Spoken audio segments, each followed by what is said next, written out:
de tenir compte de la dynamique locale, c'est-à-dire les acteurs locaux de la société civile, les chefs coutumiers et les autres qui sont dans des contrées où sévissent l'insécurité. Donc il doit y avoir une action plutôt holistique pour réellement arriver à cerner le vrai problème. Et c'est ainsi que parmi les causes profondes, nous avons cité la mauvaise gouvernance, qui est une cause de tout ce que nous vivons aujourd'hui comme insécurité. L'injustice sociale, l'absence ou l'incapacité, que ce soit de l'ONU et du gouvernement congolais, à réinsérer les combattants armés. Parce que si ce processus ne réussit pas, celui qui était combattant hier, aujourd'hui, que sa réinsertion n'a pas réussi, il va retourner dans la brousse et donc les exactions vont continuer. Concernant le processus de Doha et de Washington, nous lui avons fait savoir qu'il faut commencer par quelque part.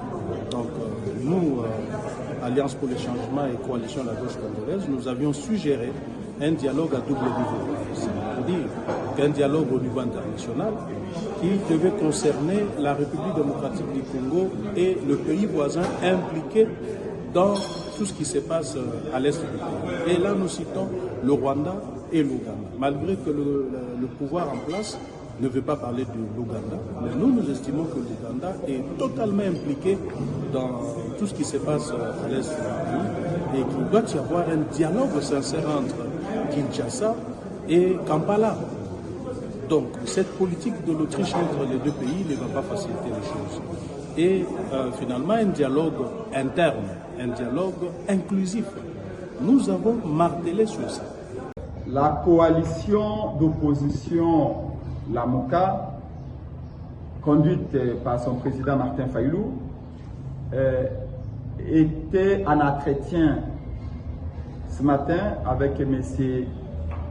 Jean-Pierre Lacroix, secrétaire général adjoint des Nations Unies, chargé des opérations de maintien de la paix, où on a été discuté de la situation politique et sécuritaire dans le pays de Lumumba. Mais nous n'étions pas seuls. Nous étions également avec d'autres formations importantes de l'opposition, comme l'ensemble du président Moïse Katumbi, Ndeko Kabund et les autres. La Mouka et ADD Congo, nous avons mis un accent particulier à travers la bouche du président Martin Fayulu pour demander à M. Jean-Pierre Lacroix, qui allait voir Félix Tshisekedi cet après-midi, que les Nations Unies appliquent sa propre résolution. La résolution 2773, qui a été votée pour rappeler au gouvernement incapable de protéger les Congolais son devoir, pour rappeler également à ceux qui ont les armes leur devoir.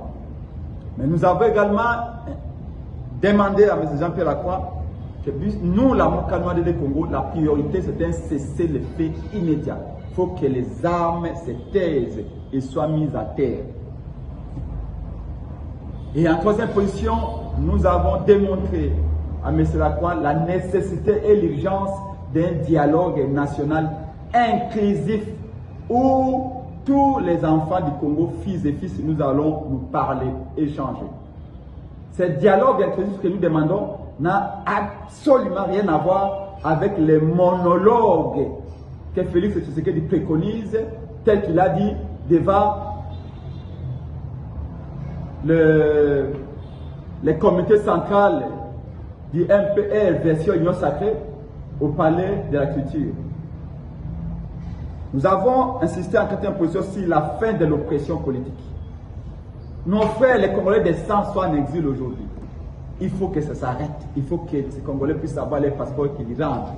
Il faut que les princes et pègres qui sont menacés, nos militants qui fuient le pays, les activités politiques qui sont interdites, comme dernièrement décidé au Congo central, il y a pas 10 jours. Allez des Congo du côté d'Engil là-bas, que cette oppression politique, que ces intimidations cessent immédiatement, que l'on laisse les activistes, que l'on laisse les politiciens organiser des activités. Que ceux qui sont en prison comme Jacques Ndala sortent de la prison. Parce que nous devons baliser les chemins pour la réconciliation.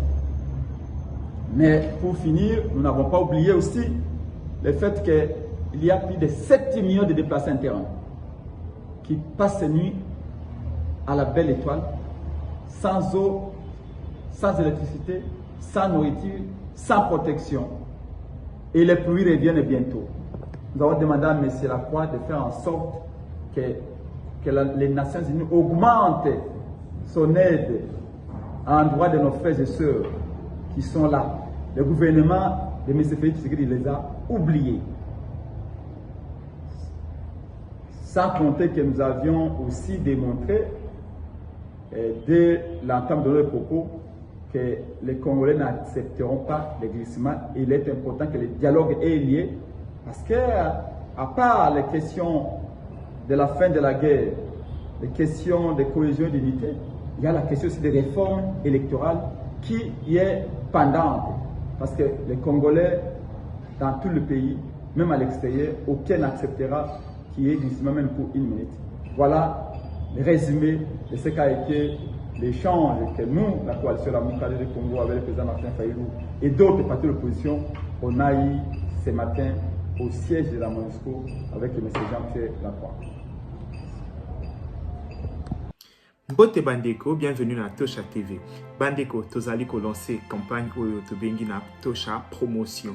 Pona bandeko nyonso obalingi ba marque na bango eyeba ba événement na bango eyeba tozali ko sala ba promotion na chaîne na biso na plan marketing. Donc mutu nyonso aza na posa produit na ye ekende liboso azali na posa mukili eyeba eloko na ye a contacter biso na numéro oyoyo toko solo là pour la promotion ya ba produit na bino nyonso. Donc tozali ko travailler na ba agence pour na ba réalisation ya ba publicité. Tozali ko travailler na ko propulser ba produit na nyonso bo contacter biso so boji biso na numéro na biso te beaucoup ko contacter biso na adresse mail na biso ezali wana to pe na ba réseaux sociaux oyo nyonso boyebi po avec Tosha TV produit na bino ekoyebana.